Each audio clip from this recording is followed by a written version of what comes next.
What is your name? Jean Spalding. And Jean, where were you born and what year? Bozeman, Montana, 1946. And what brought you out to Sausalito?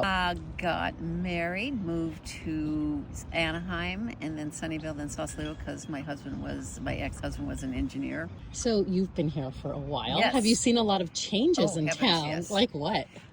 Well, first of all, the color's gone away. I was here since 1972, and that was, when there was a lot of color and the houseboats. And What do you love most about living here? oh gosh, it's just the most gorgeous place in the whole wide world. Every day you wake up and say, aren't I lucky to live here? Is there a special memory or favorite memory of your time here you'd like to share?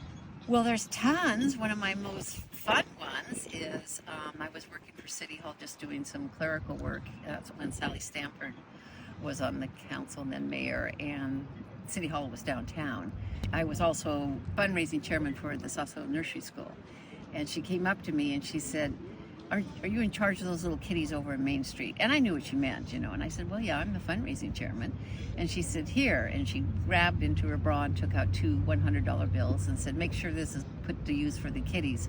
So we bought a drinking fountain, and we've said, have a drink on Sally, way before they installed the one here.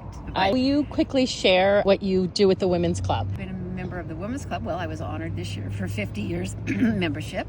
And so I have directed their annual Jinx, which is kind of an initiation for the new members. It's an original musical production. Directed it for 14 years and been in like 26 of them. And I decided last year that I would write one. And so that's what I did this year. What are your hopes for the future of Sausalito? I hope it just doesn't get any more gentrified. That we maintain its charm, and that means the waterfront, the artists, because we need to maintain that. That's why people come here, is for the charm of Sausalito. Sure. And then last question, what does a good day look like for you? Well, that would be go for a walk with a couple of my friends, end up at Josh's having coffee, walking along the waterfront, and just being with good friends and family. Star bright, we shine a light, the hope of looks upon the side.